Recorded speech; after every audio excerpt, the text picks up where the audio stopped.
Hello, everyone, and welcome to today's session.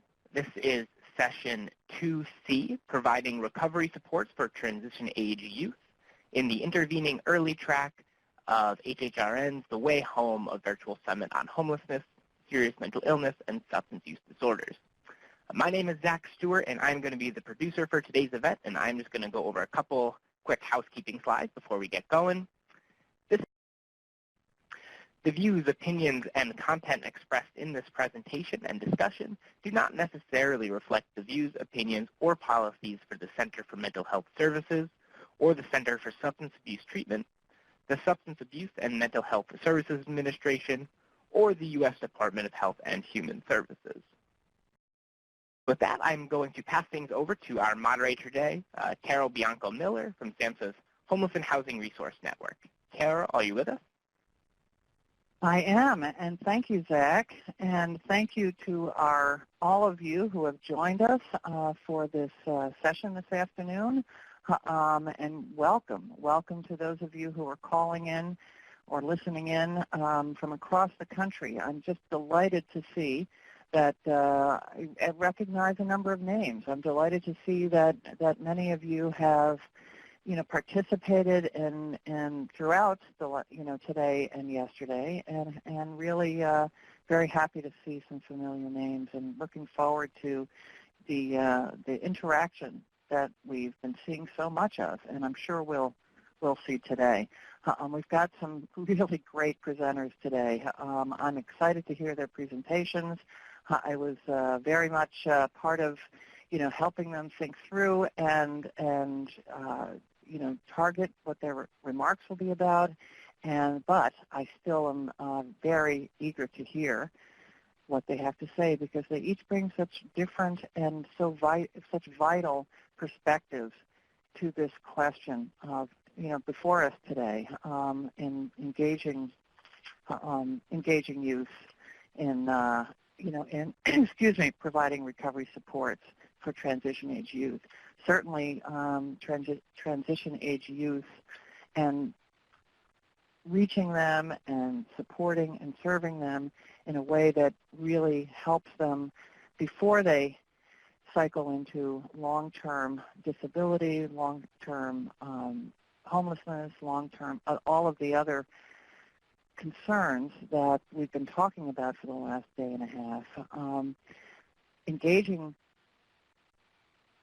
transition age youth early on can be the key to preventing these long-term concerns. So we're delighted to hear what Katerina and Aruma will be talking about today. Our agenda, as I've noted, we'll hear two presentations from Katerina Kabek and Aruma Bello, and then we'll have what I suspect to be a lively discussion and Q&A session, and then we'll bring to a closing. So the next hour and 15 minutes will go very quickly, and so I hope you're able to stay with us for the whole time. Our to-do list today, our goals for this presentation are to help you recognize the importance of natural support as part of your clinical work or any clinical work with transition age youth, to understand the OnTrack New York model and the key components of coordinated specialty care for youth experiencing a first episode of psychosis, and to explain initial and sustained engagement strategies that are used effectively by teams working with youth and families. So that's a pretty ambitious to-do list. We hope you walk away with this information, and we've addressed these goals for you. So I'm looking forward to getting your feedback and hearing your questions. As I think you've heard in other sessions, if you've been in other sessions, a reminder that we have full bios in the program that you received. They're in the middle of the program, but the specific bios for today for Katerina is on page 18. Katerina Kabek is a child welfare and juvenile justice advocate, and the youngest of 8 siblings who grew up in the child welfare system. So in addition to that, she recently graduated with her MSW from the University of California, Berkeley, specializing in child welfare policy and practice. Most important, she's a passionate and very strong and compassionate speaker. And I really look forward to hearing her powerful presentation, The Power of Relationships. So, Katerina, I'm turning over to you.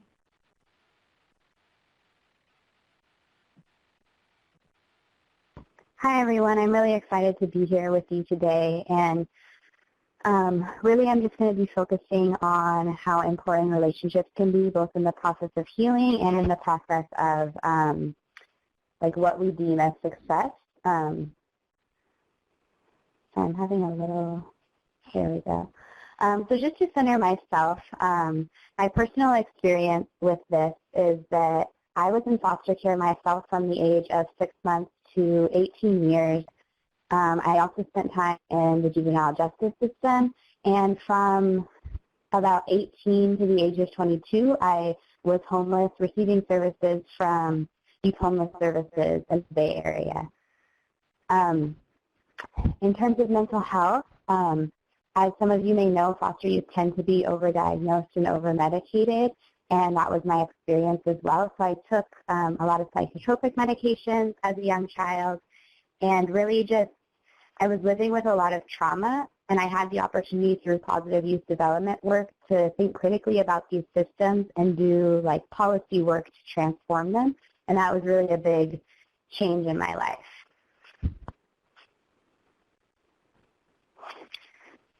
So some of the best practices I've identified for working with transition age youth is housing first. Some of you may be familiar.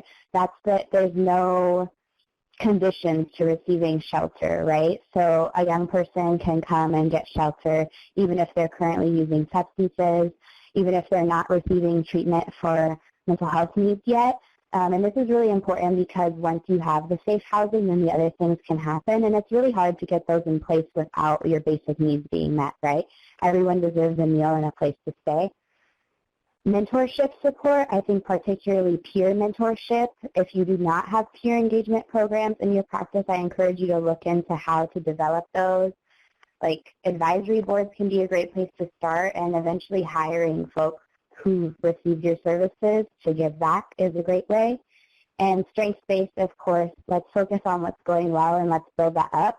Let's work on people's confidence and make sure they know that we believe in them. And then family finding and engagement. I think this is not limited to biological family, but asking young people who's important to them. It might be their second grade teacher, and it might be someone that they call auntie, and it might be their biological family as well. So how we can support them to find, nourish, and keep those connections throughout life. My presentation is kind of going to focus on why these practices matter. So in terms of resiliency, I'm someone who's been told that I'm resilient because of the things I've accomplished. I actually have the word tattooed on my arm. And to me, I really do believe that resiliency is a muscle all young people possess. We just have to make sure that everyone gets the chance to flex that muscle, right?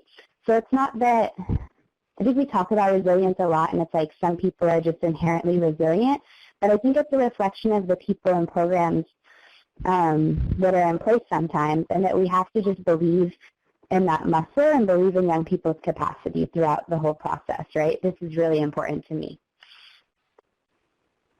A quote I've heard that's really stuck with me throughout my life is that it's the system that's broken, not me. And I think that's really important to acknowledge the ways in which many systems, including institutional racism, poverty in this country, and other things have impacted folks' experience rather than blaming the individual.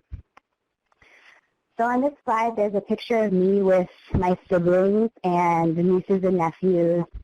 And this is really important because growing up in the foster care system, I was separated from them. And it's kind of a miracle that we all ended up getting to be together because we were separated at such a young age and really had a lot of barriers. We weren't involved in each other's life and each other's team meetings or anything like that. So I think just encouraging folks to have that involvement is a really critical thing you can do as a provider, because these are all opportunities missed to be connected, right? If I was having a meeting, I wasn't asked who I wanted to invite. There were a lot of service providers there, which is great that I had a cool team, right? But it would have been awesome if my big brother or sister could have been there, and that might have been more impactful for me than a therapist who I had just met, possibly, right? So I think that to me, this stands out because I'm constantly thinking about what happens after foster care, because that's the area I do work in, right? But in all of these different services young people are receiving, we can think about homeless services or et cetera. Like youth services are cut off at certain ages, right? There's services that end at age 18, 21, 24, 26. What happens after that, right? We know that young people access youth-specific services because they work for them and they pay attention to youth development and youth needs, and other services don't do that. There's crisis shelters that are a 90-day stay. There's transitional housing programs that are 18 or 24 months, and that's it, right? So it's important that young people have connections beyond these programs that are time-sensitive, right? And it's not just about having somebody to call, right? But it means that you have someone to talk things through, because that one person you call may not say, hey, you can stay on my couch. But that one person you call may have a solution for you, or be able to call somebody else who has a safe place to stay. And that's really what makes the difference in saving lives, because we know being on the streets for young people is very dangerous. And I just really believe that we have to have these connections beyond the program, because if that 27-year-old calls the program, they may not necessarily get the support they need, but if they have a person to call, it's likely that they can find their way to safety or the support that they need. So I also think this is important because of program rules like 86 policies or suspensions, et cetera, that exclude young people for certain behaviors. I think it's important for young people to have the chance to work through these behaviors with somebody, especially coming from the child welfare system or a more punitive juvenile justice system. Young people actually don't get the opportunity to work through things, which is really a loss when it comes to something like employment, where if they have a conflict at a job, they may just leave because they haven't had the chance to work through, because when they had a conflict at the shelter, they were just kicked out, right? So thinking about ways that we can create these opportunities, even if there's not space within the program, that nourishing these relationships can do that. And I really encourage you all, if you have not seen this article about the future of healing, shifting from trauma-informed to healing-centered, I really encourage you to check it out. It's really important because I think about it as relationship-based healing, and young people having the opportunity, as I said before, to maybe work through things and practice that, but also the practice of loving and being loved in a way that's not always granted through program and boundaries and the way that things are set up, right? It can be kind of impersonal, the way services are given, right? And I think we can work on that, but beyond that, we can create opportunities for this in our roles as service providers, but also in nourishing natural supports around young people. And I always struggle with trauma-informed personally, because I wonder, how can we really be informed about someone's trauma and what happens after you're trauma-informed, right? Being trauma-informed, I think, has been kind of taken and used as like, oh, I'm trauma-informed, so this, and it's like a title. But it's really an active process, right? And it should be geared and focused towards healing. So this is a practice from child welfare that I think can be applied to other work with transition-age youth, whether or not their child welfare involved. So safety organized practice comes from Andrew Turnell. This Signs of Safety book is really great. If you haven't had a chance to check it out, I recommend it. So it kind of goes with three things. What are we worried about? What is working well? And what needs to happen next? What needs to happen next is where the safety planning happens, so making concrete safety plans with families involved in child welfare usually, but this works really well with transition-age youth as well. And this circles of support tool I really wanted to highlight because I've used it in my peer work with transition-age youth. So centering yourself and then thinking about who knows about what's going on, who knows a little bit, and who doesn't know at all, and how to bring people closer to the circle to you, right? So how can we share things with people that can bring them into your support circle? I think this is a great tool, and I've used it in all sorts of contexts, so I hope it can be helpful to all of you. Another tool is the Permanency Pact by Foster Club. It was actually created by young people about what they said they needed aging out of foster care. And I think it's useful actually for all youth who may be disconnected from tangible support. So there's real tangible commitments, and it facilitates trust, and it's like a document that you end up signing. So I'm going to show the certificate on the next page, I believe. So here's the certificate that is filled out, and it's something young people get to keep. You can do it in sort of a ceremony, and it's actually really exciting because for some young people, they've experienced empty promises, and to have this and to have an older adult who's really willing to commit to provide these supports is very helpful. Trying to go back to show you some things that are offered are like assistance with medical appointments or storage of belongings, a place to go for the holidays, using the computer, regular check-ins, some place to do laundry, things like that. And this information will be available to you all as well. So I talked earlier about having someone to call as the value of natural supports, and I really think having somebody who can call you is actually even more important because it can be hard for young folks to reach out. It's hard for myself still to reach out. And it's important to really have folks who are committed to checking in with youth. So facilitating that in relationships too. A lot of times people say, like, you can call me anytime, but changing that to, I'm going to check in with you. And I think even in your clinical work with youth, if you were a case manager at a shelter, letting them know that, right? Like, not like stop by my office, but I'm going to be checking up on you. I think that can be really comforting, and that can facilitate the type of relationship-based healing that we'd like to see. So this is a picture of me with my chosen mom, and throughout this presentation I just included different pictures from my life because I like to center my experience as my expertise. I do have a degree from UC Berkeley, but I think everything I learned about this work comes from my life in these systems. So young people heal with relationships. Natural supports are the greatest prevention factor for preventing homelessness and all sorts of issues that we're concerned about for our young people. So increase network involvement and decrease barriers for their involvement. If there's a meeting and you're not used to inviting other people, just take the time to ask a young person who they want to be there, and take the space to make space for that person, because you never know how that could be helpful. Even if you're helping them to address unhealthy dynamics, that is an invaluable lesson that would just be missed if you simply don't include them. So offer and defend young people's rights to engage in cultural and or spiritual healing practices that are meaningful to them and their specific culture. So just really engage youth, ask questions, and be willing to go beyond the mold.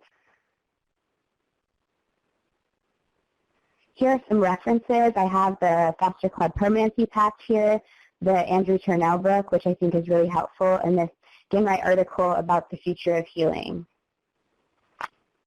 Well, thank you so much, Katerina, and your takeaways are fabulous. I mean, there are so many points that you make throughout this that, I know that our participants were reacting to and responding to in our chat, and certainly I reacted to in a, very much. And I think the Foster Club approach and the Permanency Pact, what an idea, and how incredibly valuable that must be for a young person who's transitioning out of foster care.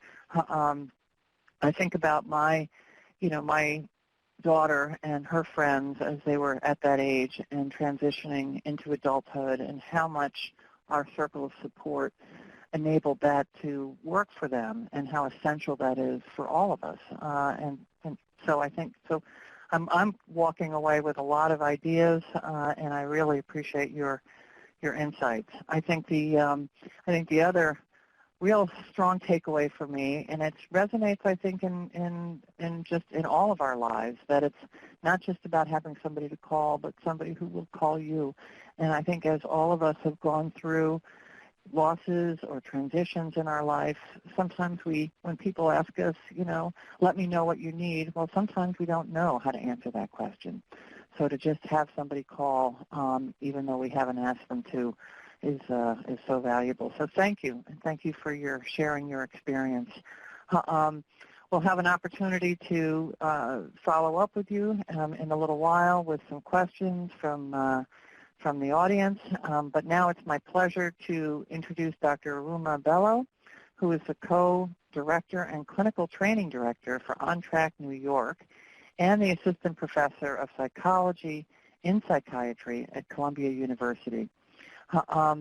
Dr. Bello is a clinical psychologist, and she has a broad background in public sector clinical psychology as well as specialized training in implementing EBPs. I think the program that she'll be talking about is an example of a sea change in the mental health system that has started to happen over the last few years, and many of us are hoping will continue and go to scale throughout the country, and that is implementing early intervention services and targeted early intervention services for young people who are experiencing the onset of psychosis. So I'm very excited to hear what Dr. Bello has to say, and without further ado, I am turning it over to you. Thank you, Carol, and thank you everyone for joining our session. It's my pleasure to present to you today. So I'm going to be talking about coordinated specialty care for individuals experiencing a first episode of psychosis. I don't really have any financial conflicts to disclose. So I wanted to start by letting you know what coordinated specialty care is. And it's a targeted, as Carol mentioned, it's a targeted treatment program that's evidence-based for people experiencing a first episode of psychosis. And OnTrack is the type of coordinated specialty care program that we do here in New York, and also there's other states nationally that are implementing this program. It comes from research studies that were funded by the National Institute of Mental Health, and also sort of international research studies that demonstrate that providing early intervention services helps young people have improved outcomes, particularly when people are identified early with their first episode of psychosis. And the studies that informed OnTrack New York are the recovery after an initial schizophrenia episode, and these were two studies that were done nationally with really the impetus to fundamentally alter the trajectory and prognosis of schizophrenia through coordinated and aggressive treatment. And our director, Lisa Dixon, led the implementation study out of here in New York and out of Maryland. So what is OnTrack New York, and what does it contain? So in essence, the suite of evidence-based practices, so it includes evidence-based psychopharmacology or medications, primary care coordination and a focus on general health and well-being. It includes a component of supported education and supported employment that really is founded on the individualized placement and support model that has been used for serious mental illness. It includes psychotherapy that is evidence-based as well, mostly grounded on cognitive behavioral therapy for psychosis, but also includes substance use treatment, social skills training, general supportive psychotherapy, and case management. Then there's also a focus on providing family psychoeducation and family support with an emphasis on suicide prevention and an emphasis on like risk assessment. All of these evidence-based practices are done with an emphasis and focus on outreach and engagement. So all of the parts of the model across time emphasize the idea of engaging young people in a way that really resonates with them. And also with a big emphasis on peer support, using shared decision-making as an avenue or a vehicle for helping people to get the services that they feel that they need. And ideally, our teams have a focus on recovery and helping people achieve their goals. So when we think of our teams, it's a multidisciplinary team that is composed of 4.0 full-time equivalents. And within this team, there's different roles. Usually there's mental health clinicians, licensed folks who provide team leadership, who serve as primary clinicians for the cohort of individuals being served, and most people serve a maximum of 40 participants. In addition, there's an emphasis on outreach and recruitment. There is designated time to go out and do outreach in the community to let them know about our program and to connect to young people and let them know what we can offer them. Then there's a full-time supported employment and education specialist to help people with their work and school goals. There's 0.3 full-time equivalents of a prescriber, usually a psychiatrist. There's a small percentage of time for a nurse to help with primary care coordination, health and wellness, and then a half-time peer specialist on each of the teams. So OnTrack, who receives these services? It's really for adolescents and young adults who are between the ages of 16 and 30, who have a primary non-affective psychotic disorder, and really who have been experiencing symptoms of psychosis for at least a week, but less than 2 years. We're really trying to target those individuals who are at the early stages of their illness.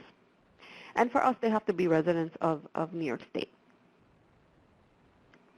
So we know that the current mental health system is pretty convoluted. There isn't a direct pathway for young people who start experiencing psychosis to connect to early intervention evidence-based services. Instead, what the literature shows us is that there's a lot of stigma, lack of knowledge, distrust, lack of insight, or a slow, insidious onset of psychosis. People don't really know what's happening, which is pretty normal. And that might impact how quickly or in what ways they seek help. Even when they do seek help, it's not a linear trajectory to the right kind of help. A lot of times there's police involvement. People end up in emergency rooms or inpatient units, get referred to traditional outpatient mental health clinics without specialized training in first episode psychosis. And a lot of times this leads to people either dropping out of care, having a revolving door within inpatient units and outpatient clinics, or even like a long-term dependence on care rather than pursuing people's life goals and ambitions. So from our point of view, an ideal situation would be that there's enough information out there, enough engagement, and enough early intervention teams like OnTrack, so that when people engage in help-seeking behaviors and try to reach out, that they get connected to these services as a frontline treatment rather than having to undergo other experiences which could be a little bit traumatic. And yet we know that there's different challenges. There's different challenges that people undergo when they're trying to engage with services. And there's different challenges that our teams face. So I'm going to focus this part of our presentation on really kind of delineating what are some of the challenges that we observe and then highlighting some of the strategies that we utilize as a team to help people engage with our programs. So there's challenges at the outset. Initial engagement challenges before people even enroll in the program. When we receive a referral or when we go out and try to meet someone for the first time and offer our services, it's very typical for people to say, hey, I don't really want the service. I don't believe I need this. I'm not interested in mental health care. This is their first experience with mental health symptoms of any type. And people's typical tendencies are to figure out if this is an anomaly, to utilize their personal resources to try to sort things out before they think, okay, let's go to get mental health services. There might be different perspectives between the individual and the family around what is causing this, or is this truly mental illness, or is this something else?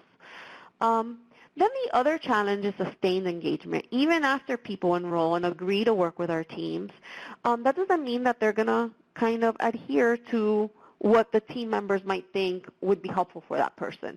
So sometimes people miss appointments, or sometimes people decide that they don't want to go to certain meetings with team providers. They only want to work with one team member. Or across time, they decide that they want to kind of stop attending the program.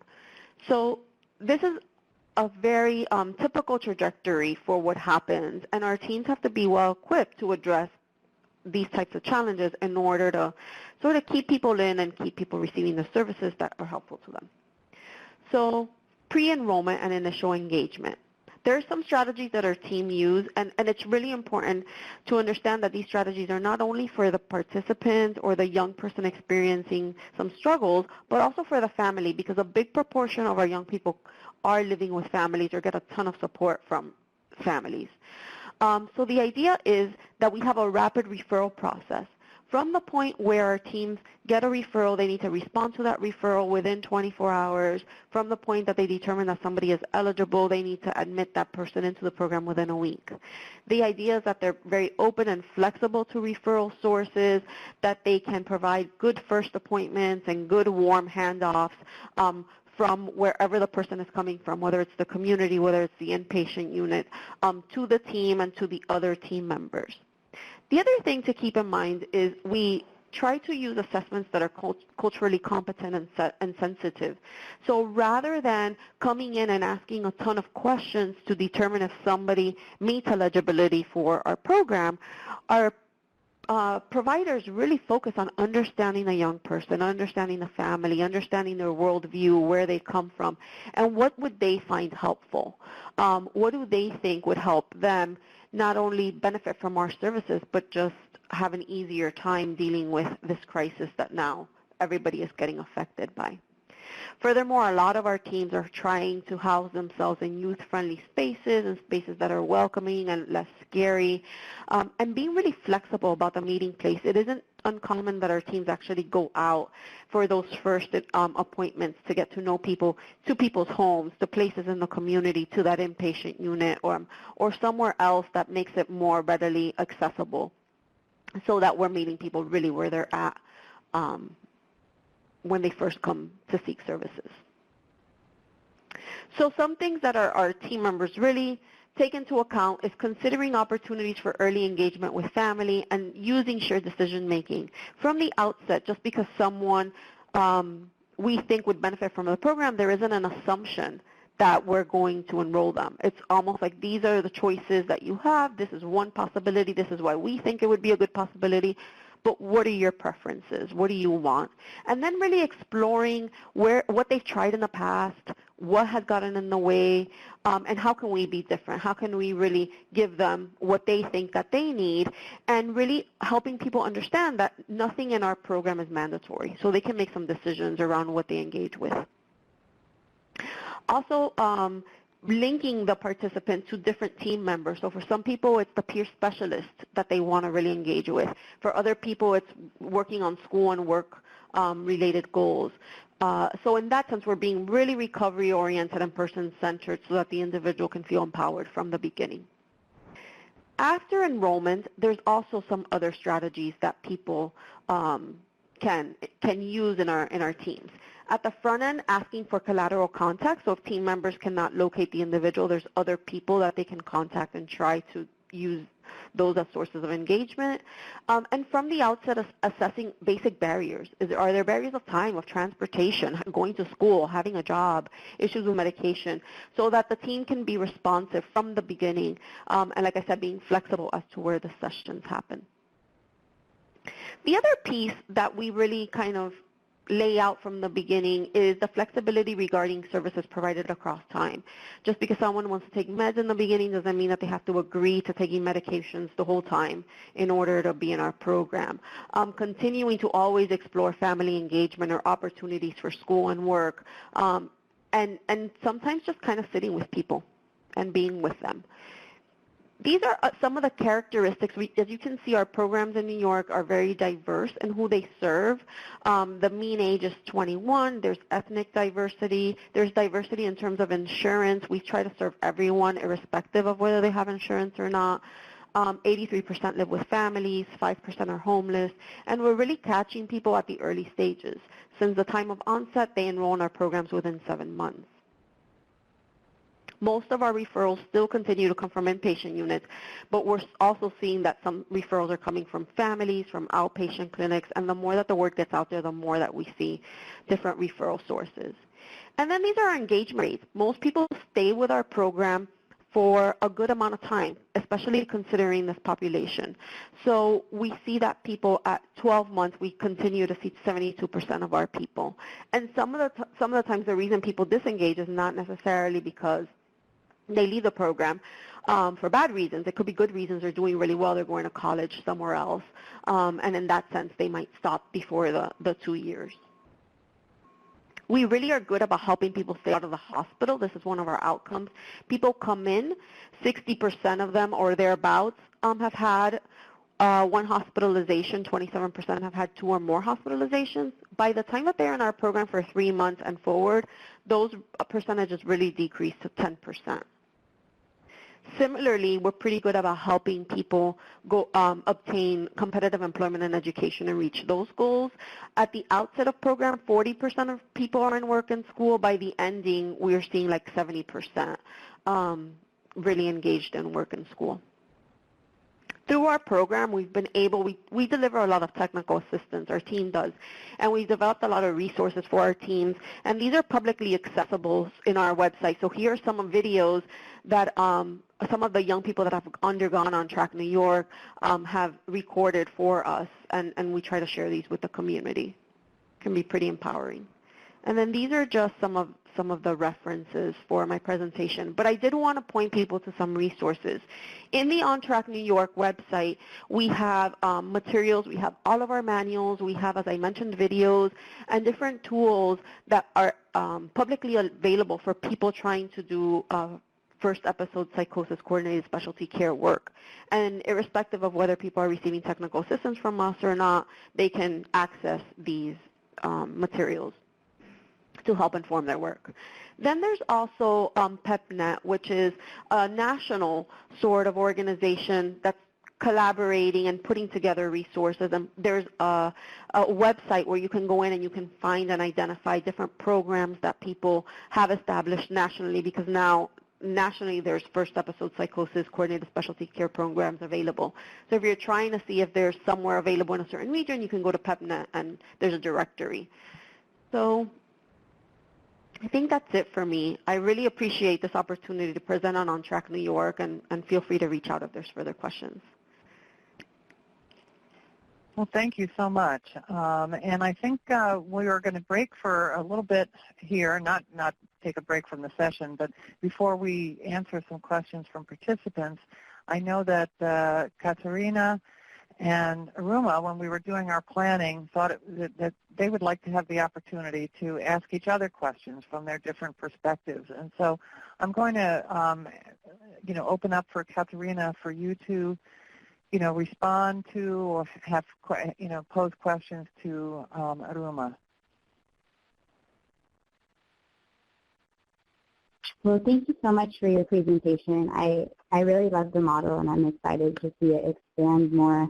I'm just wondering if you could speak a little bit to how natural support, I know you talk about peer support, but how natural supports are or could be potentially involved in this model.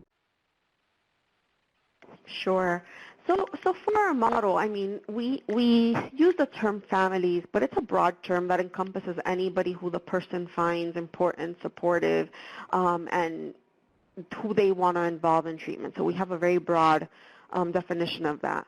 At the same time, we really are guided by people's preferences. So it really depends on who the young person wants to involve, particularly if they're over 18 years old, and how that involvement should happen, depending on their values, depending on their preferences.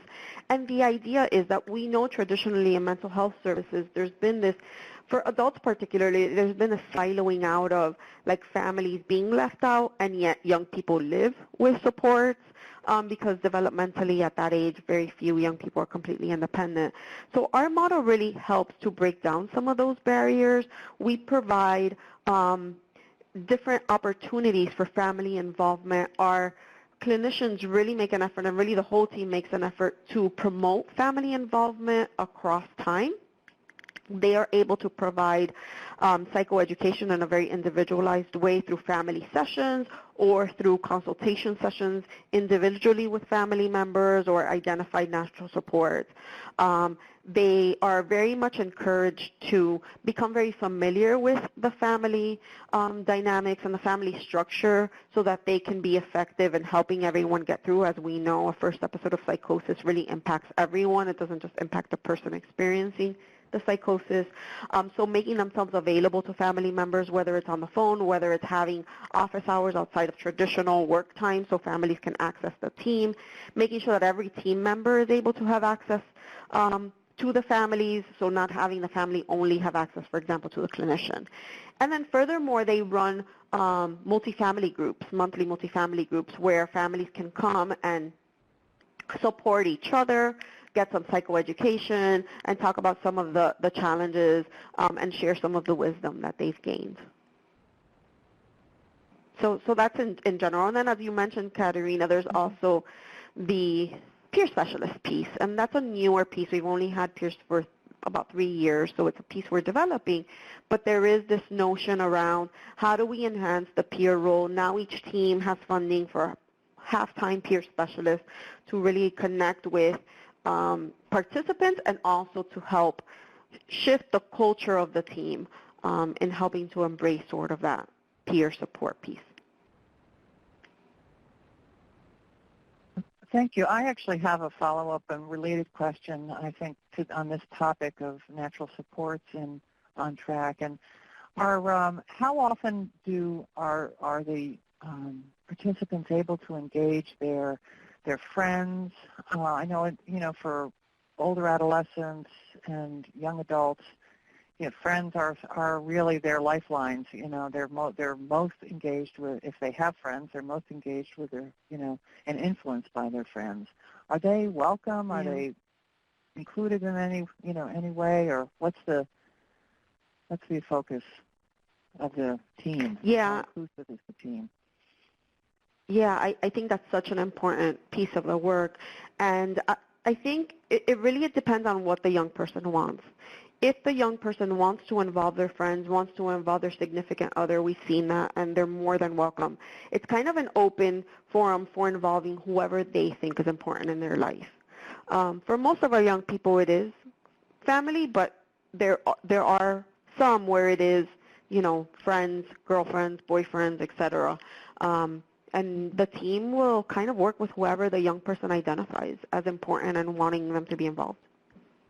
And similarly, I think if the team identifies through their work with a young person that it might be instrumental for them to involve a friend, they might say, hey, have you thought about this, and try to figure out if they're comfortable. So the team might also try to encourage a young person to identify people that they might want to involve. Great, thank you. So Aruma, did you have any questions or feedback for Katerina? Comments? Yeah. So I also really enjoyed your presentation, and I thought it was so powerful in the way that you can incorporate your life experience into the work that you do.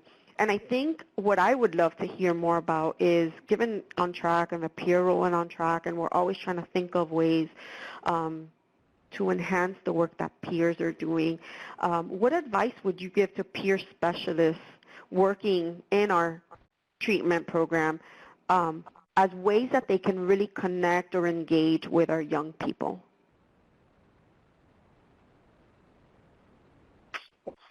Well, I think that they might have a lot to offer the program as well, and I think the power of curriculum development and training, like provided by peer specialists, could be really impactful to all clinicians. But I think also, like, if we kind of change the perspective that, like, I don't know, just encouraging them that their experience is their expertise, right? And that using that as a way to connect can be really helpful.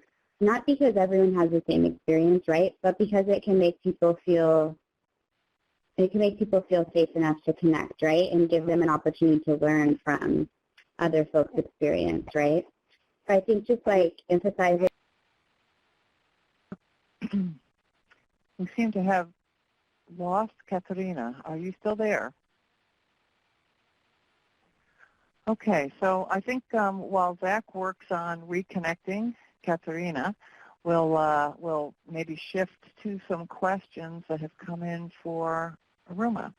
If that's okay with you, Aruma, we have quite a few here, and so I'd like to get started with those, and then we'll hopefully be able to get Katerina back in. So tell me, talk a little bit about what it is that that encourages and motivates young people to connect with the coordinated specialty care program. What do you think are some of the major drivers for them to, first make contact as well as to stay involved? Sure. That's a great question. I mean, I think it's sort of those philosophical foundations of the model that really allow the team to be flexible, to be open during that first connection with people.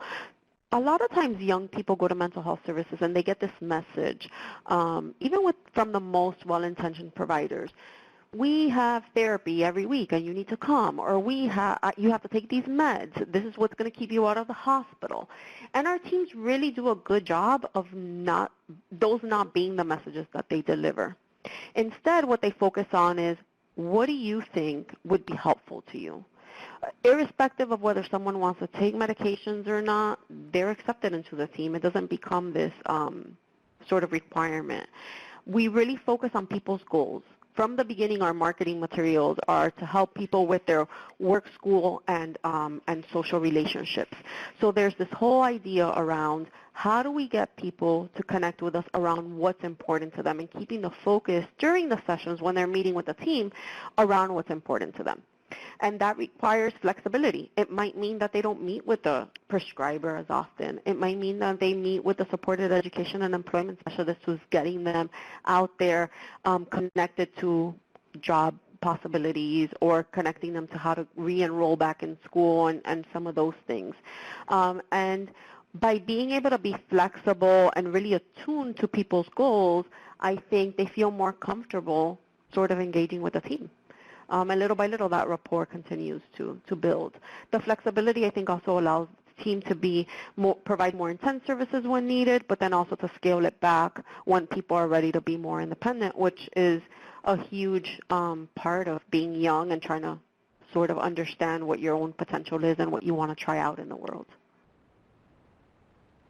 Thank you. So it sounds like there's really, it's clearly not a one-size-fits-all program, but really driven by that individual and what's going to motivate and appeal to them. So thank you. I think we may be able to get Katerina back in. So hello, Katerina, are you there? Yes. Oh, good. Welcome back. Welcome back. So we're so delighted that we have you for the remainder of this session. So we do have, so I think we're going to shift, and we actually started while you were out, to shift to some of the questions from participants, unless either of you had further questions that you wanted to ask each other. Just invite you to do that now. No? All right. Well, I'm going to just jump right in because I started with asking Aruma, some about, excuse me, what encourages young people to be engaged and stay engaged.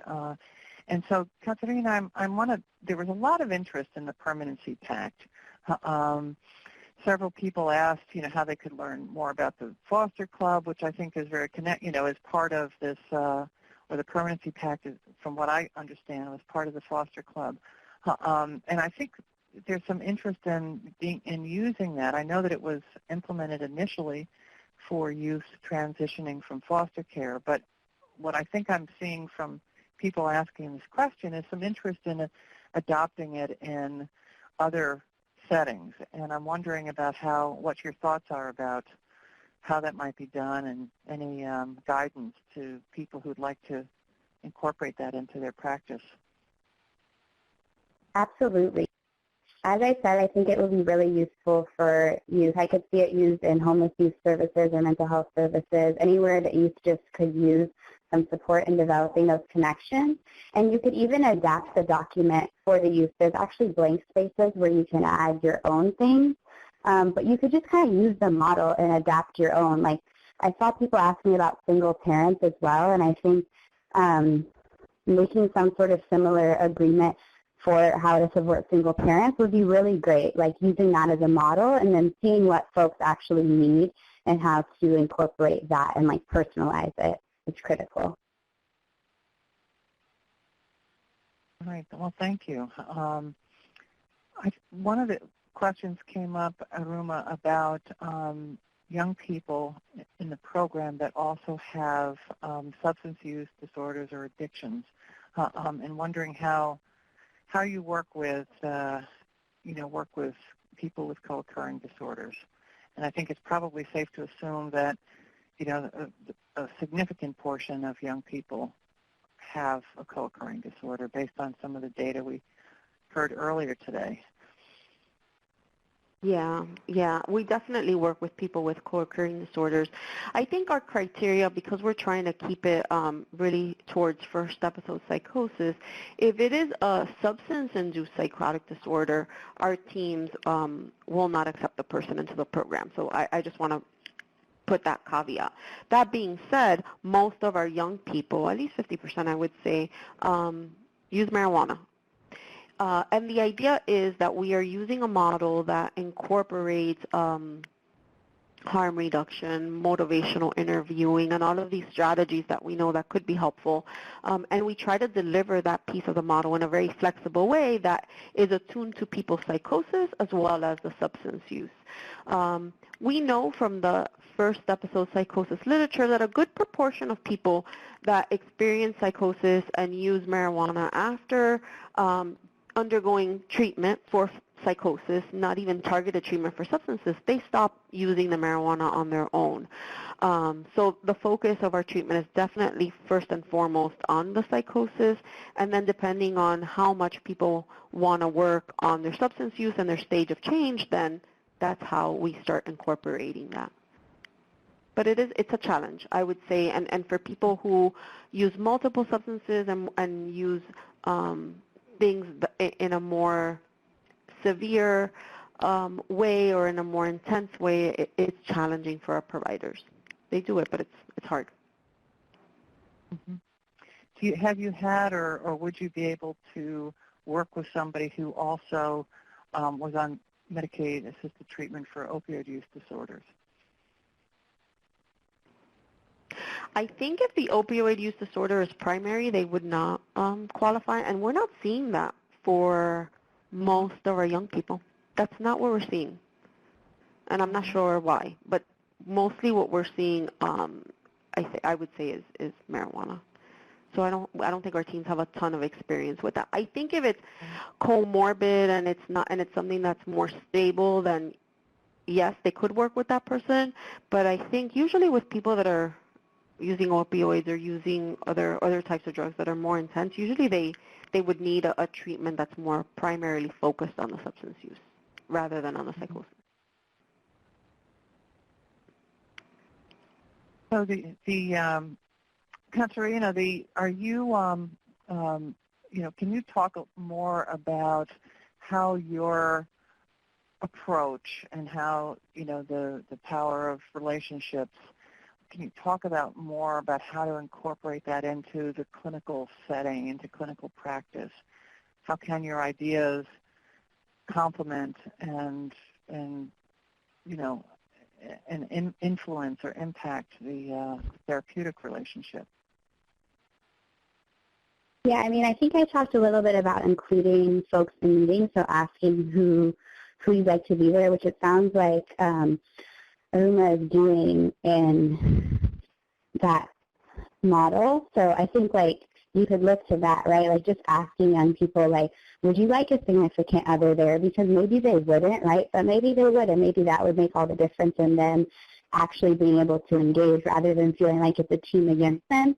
Because if you're in a meeting with a bunch of service providers, it can be intimidating, just as it is for like if you have an interview and you're being interviewed by a whole panel instead of one person, right? But it's even more deeply personal, right, because you're talking about intimate details of your life. So just encouraging to ask young people who want to come to meetings, that's a big one. And then making those invites and making that space. Maybe that means someone needs to be on the phone or on Skype and not there in person. But creating and defending that space and really prepping the providers who are there to listen to folks, right? And that folks aren't just there to listen to the expertise of others, but to really engage them. I think that's a great starting place.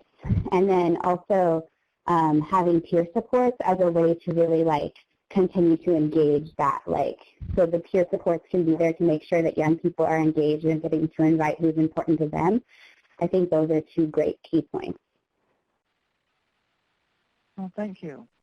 I think there were a couple of questions about, single parents and how either of your programs or approaches may address the needs of single parents. And I think maybe, Aruma, we could start with you. Are you seeing, are you getting referred single parents, and any observations from, from that work with them? Yeah, I think that our programs, in terms of single parents, we do have some. It isn't, because of the age range, we're not seeing a ton, but we do have some. And I would say that our program provides a component of case management that really is attuned to all the resources that people need. And that might include connecting people to community level supports or services that help them with being a parent, both financially and otherwise. So I would say that our teams are learning how to do that. It isn't, for example, it isn't something that's in our model. There isn't a section in our manual around what do you do with single parents, but I think our teams are well equipped to meet the needs of the community in which they reside. And that means that a lot of people have a lot of struggles in a lot of different ways. Being a single parent is one of them. So being attuned to what those needs are for that child, for that parent. We've also experienced some individuals who've gotten pregnant while receiving services from our team, so helping people make decisions about medications and about treatment and their goals sort of shifting once they're trying to manage what has now been a new emerging psychiatric illness with this new change in role in their life of parenthood. Interesting. Yeah, that's, when you were talking about families, I think most of us, just automatically considered parents or significant others. But, as we know, so many, especially because the age range does go up to 30, I think you said that it's, certainly this is a, prime childbearing years. So I suspect you'll see more and more as time passes. I realize we're asking you, Aruma, a lot of questions, and I'm, at the same time, this is a relatively new program. So we certainly understand that in many of these areas, you're building the experience. So I appreciate your openness to thinking out loud with us about some of these specialty areas, and some unique kinds of needs that certain populations may present. And that leads me to another question, which has to do with that 5% of folks that in your one of your closing slides where you talked about 5% of the people you've served are homeless, experiencing homelessness. And I'm wondering if you could talk a little bit about their characteristics and any changes or special considerations, adaptations that you might have had to incorporate in the program. Sure. Any lessons learned that you might share with the folks on the line here? For sure. I mean, I think it's 5%, so it's not a huge number, but we see it. Some of our teams are in New York City, and I think that's where we see it the most. There's a lot of people that come to New York City as a transition point in their life. They might not have natural supports here in the city, and I think that contributes to the level of homelessness when things go wrong. And I think the teams that serve more homeless populations have definitely had to adopt different practices. And that might mean really being familiar with the shelter system, for example, because we have this assertive outreach and engagement piece to our model that when you think of someone who is housed in a stable environment, it's easy to figure out, okay, I'm going to go see this person, and I know where they live. I know how to engage them using their natural supports who also live in that household and making an appointment with a sibling or with mom. When you have someone who's homeless, all of that gets turned on its head, per se, because figuring out where to even find that person, figuring out how to keep issues of confidentiality when it comes to the staff at like a shelter, for example, and how to access people. Sometimes people are staying in supported housing or shelters that require them to leave during the day. So then it's how do you strategically go and find someone, you know, at odd hours. And our teams aren't necessarily mobile teams in that way. We do have this ability to do things in the community, but they're not designed as other mobile teams that are geared towards, for example, homeless populations. So it requires flexibility. It requires that the staff time that is devoted be allocated differently also. There seems to be more case management needs for this cohort of the population. So what we've noticed is the teams that are serving these folks, actually one of our teams has an extra time allocation for a case manager. Which is different than the other teams. So that's one adaptation that we've made in order to account for the amount of time that it takes to connect with these young people and really figure out how they might engage with our program or how they might, you know, kind of come and receive our services. So those are some of the things we've learned. Yeah, no, that's great. Those are very helpful points. And especially as you continue to do work and the reputation of the program expands, and there's more people such as those that are on the phone today, you know, learn about it, and you may be getting more referrals. So appreciate your thoughts about that, and hope that you can, you know, share in the future, you know, any progress or news as you serve more youth experiencing homelessness. We did just get a question about, and I think I'll pose it to both of you, but start with you, Katerina, is can you speak to the specific, you know, natural supports as well as professional supports, Aruma, for LGBTQ youth? I know that, you know, the data shows that these individuals are at the highest risk of becoming homeless for a whole host of reasons. And so I'm wondering if you can both speak to the needs and effective approaches to supporting these youth. Can you start, Katerina? Yeah, so I think that for LGBT youth, I think that having peer supports that also share those identities, and also including like local LGBT centers if available, but making sure that folks in the room, professional supports, have the proper training, because I think just from also speaking from my personal experience of being a queer youth receiving services in different systems, I think it's really important that folks have the training and just at least know the language and take the language lead from the young person of how they want to identify, not making assumptions is really important. And so just making sure that there's those trainings. But in terms of natural support, just taking the lead of the young person, because it may not be mom, because mom might have kicked them out because of their identity, right? So it may be someone who they consider mom, who you may be like, who's this person, right? But it's always important to listen to young people because we really do know ourselves best, right? Thank you. Thank you. Aruma? I think for us, as you mentioned, Kara, our model is new and it's ever evolving. And as it evolves, we've included other things. And this is one of the topics that actually came up from our clinicians. So it's this idea of how to think about it and be trained, as Katerina was saying, and how to be well informed around how to think about it, the terminology, and also how it intersects with psychosis. So in that vein, we developed some materials that are actually available in our public portal for educating providers.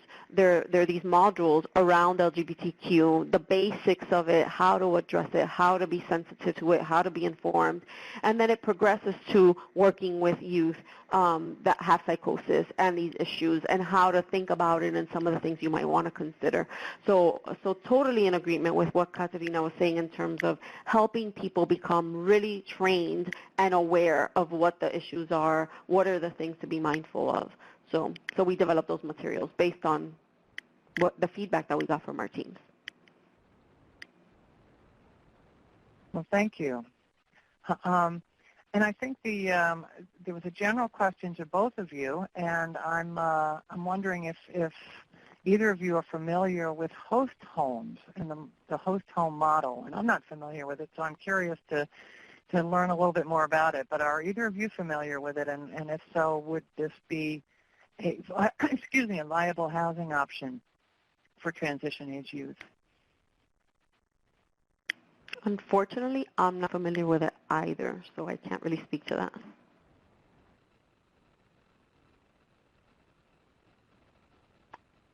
Okay. Well, I think that's something we can all, ask Google after our after the session is over. But I think when it comes to housing for transition-age youth, all options are worth considering. And so I think if there's one message that we've gotten over the last few days, it's about choice and options and really a person-centeredness.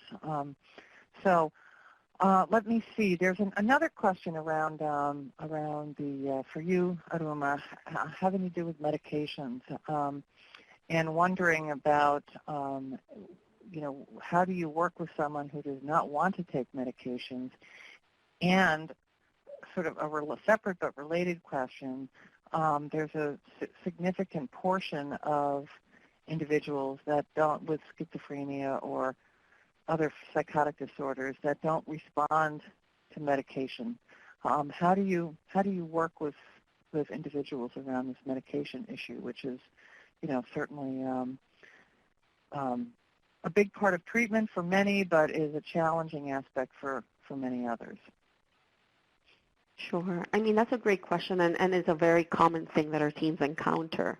And we really start with people's preferences. If they don't want to start taking medications, if they don't want to take medications, we meet them where they're at, and we try to understand sort of, rather than black or white, they want to take meds or they don't want to take meds, but more, what are their goals? What do they want to do? Can medications be helpful for this? In what ways are medications getting in the way of this? Understanding that there's different medications that are available with different side effect profiles. So being really able to provide this information to young people, and then using the shared decision-making framework where you're really having the young person elicit what are their preferences, what are their values, and then undergoing a process of understanding and having discussions around recommendations and pros and cons of things, coming up with an agreed-upon decision by the whole team, including the young person and the family, of what they're going to try, and sort of taking this approach to little by little do different iterations. And it could be that somebody wants to take medication in the beginning, and because of side effects they want to stop, so really supporting the person in that decision and seeing how it goes, understanding that people need to experience things for themselves, and there's a period of trial and error for anything. Or there might be people who start off not wanting to take any meds, and later on, as they're achieving some of their goals, they're realizing that medications could be instrumental in helping them get further along. And at that point, they might be willing to consider it. So just being super flexible and open around what are the realities about the benefits and the limitations of medication, and having some really open discussions so that people feel empowered to disclose to their providers what's going on and how they think about it, and giving them information that actually they can read about and they can understand, rather than just kind of saying, I'm the expert and I kind of tell you what to do. And for those people who don't respond to meds, I mean, we have guidance in our manuals around which medications to try first and how to kind of do that and how to help people make decisions around medications. Once again, we don't take a black or white approach. It's a complicated approach using algorithms around what people can try to help them. Well, thank you. And I think that's our last question. I do appreciate your focus and highlighting the importance of shared decision-making as an evidence-based practice and helping people sort through medication preference questions and concerns. And so introducing that, at a young age with youth I'm delighted to hear that that's an approach that you're taking and one that, hopefully will be replicated throughout the country. Certainly help more people to be engaged in their treatment. Okay, well, we have less than 2 minutes, and so I'm now going to bring us to closing, and I'm going to just put up our contact information, and I'm not expecting that you'll all be able to write this down immediately, but you'll be able to find this with the information that will be sent to you after this summit.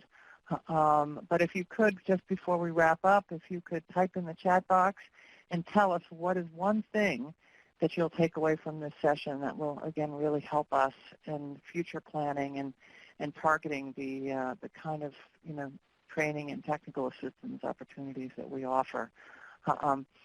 And then I'll, highlight that SAMHSA's HHRN is available to provide technical assistance. We are available to state agencies, provider agencies, individuals and families who are concerned about people who are experiencing homelessness and also serious mental illness and substance use disorders. So feel free to contact us if you have any questions or interested in technical assistance. As you know, we thank SAMHSA for sponsoring this summit, and we thank all of you for coming and participating. And on that note, I'll say thank you very much. Have a wonderful afternoon, and please join us for the next 2 sessions, the final breakout session of the day, as well as the roundtable closing session.